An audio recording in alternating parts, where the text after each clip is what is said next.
5 sebab kenapa anda perlu pilih UIS sebagai IPT pilihan anda. Pertama, Universiti Islam Selangor dimiliki sepenuhnya oleh Majlis Agama Islam Selangor atau MAIS.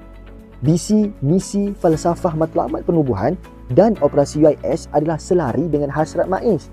Jadi, anda tak perlu bimbang dengan dasar, hala tuju, pentadbiran, pengurusan kualiti akademik dan kebajikan pelajar sepanjang berada di UIS. Kedua, UIS menetapkan semua pelajar wajib tinggal di asrama. Kita ada 9 blok asrama yang boleh memuatkan seramai 8,000 pelajar. Jadi, pelajar tidak perlu tinggal atau menyewa di luar. Ibu bapa tidak perlu risau akan keselamatan anak-anak mereka. Jarak asrama dengan kelas juga dekat, hanya perlu berjalan kaki sekitar 5 hingga 10 minit sahaja. Ketiga, keselamatan pelajar sentiasa diutamakan. Kampus UIS dikawal rapi sepanjang masa. Pergerakan keluar masuk pelajar dan kenderaan turut dipantau. Para pelajar juga tidak dibenarkan keluar malam selepas jam 11. Ini pasti melegakan hati ibu bapa anda.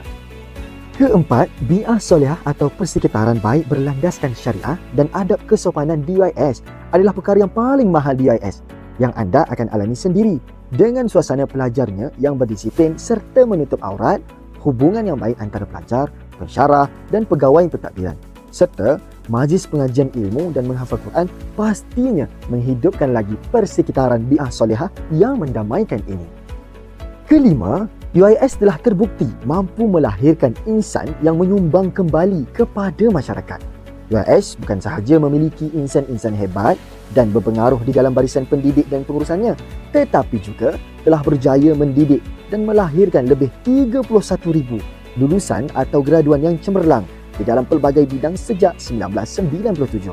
Para graduan ini telah menempa nama dengan kejayaan masing-masing yang tersendiri dan sangat membanggakan UIS.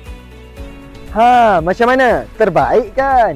Mestilah terbaik sebab UIS, Universiti Impian Semua. Jadi, apa tunggu lagi? Jom masuk UIS!